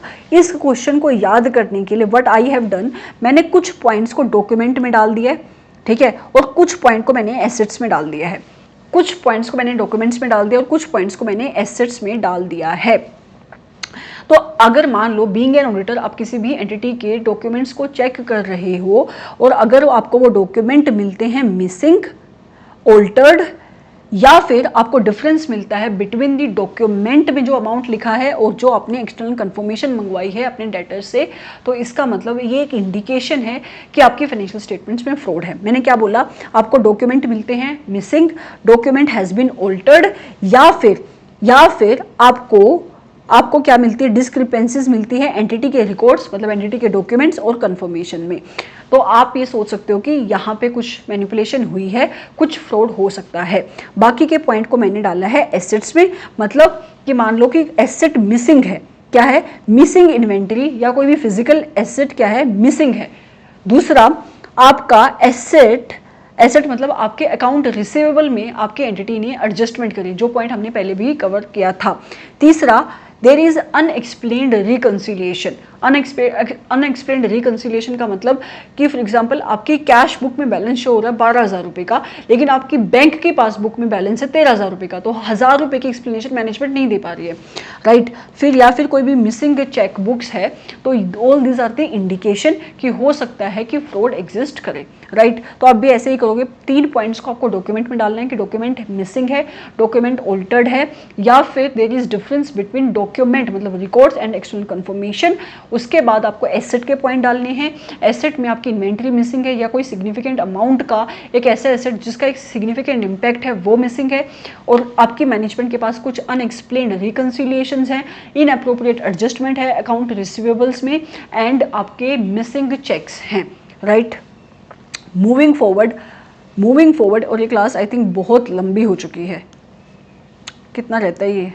इसके लिए तो नहीं, okay, it is almost completed. तो फिर कहता है कि प्रॉब्लमेटिक और unusual relationship between auditors and management.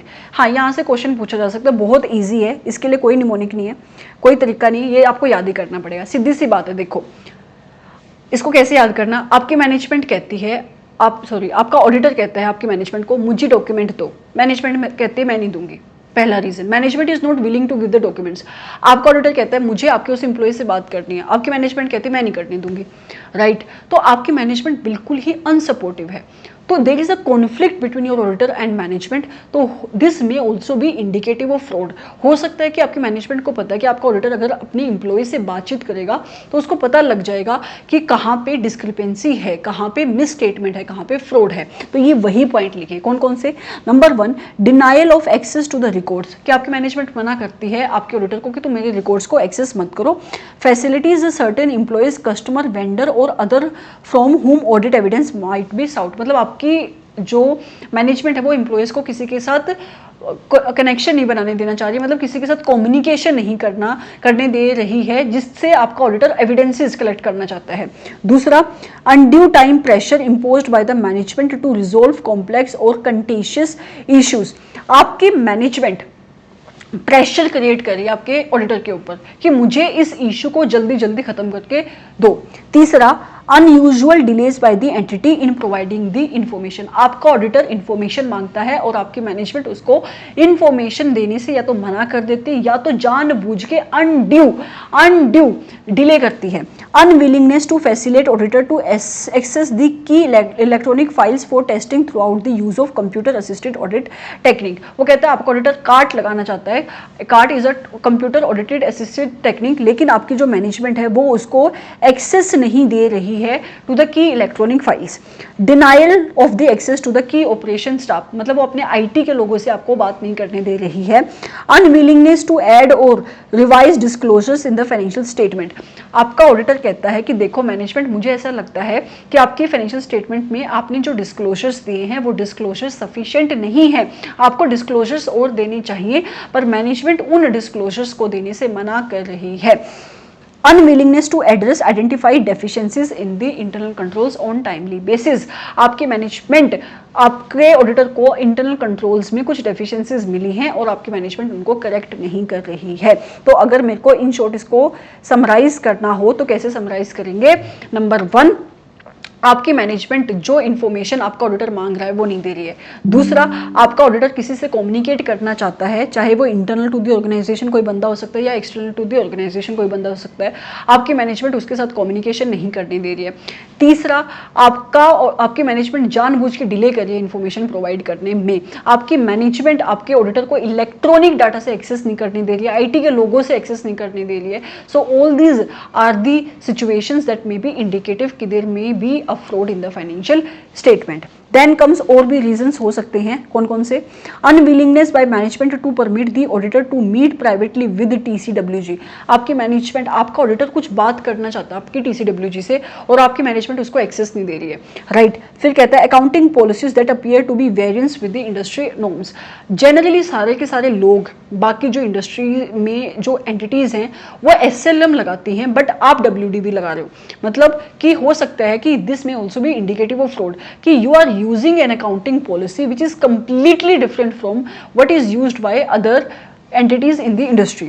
Then frequent changes in the accounting estimate that do not appear to result from the change in circumstances. आप accounting estimates में change कर रहे हो, मतलब generally आप provisions बनाते थे doubtful debt की 5%, 7%, 10% मैक्सिमम, लेकिन suddenly आप कह रहे हो 25%. So इसकी explanation कहाँ है? Right, tolerance for the violations of the entities code of conduct. आपकी मैनेजमेंट बहुत टॉलरेंट है कि कोई भी अगर एंटिटी के कोड ऑफ कंडक्ट को वॉयलेट करता है तो आपकी एंटिटी इमीडिएटली कोई एक्शन नहीं लेती है। So these are some of the reasons जिसकी वजह से फ्रॉड हो सकता है।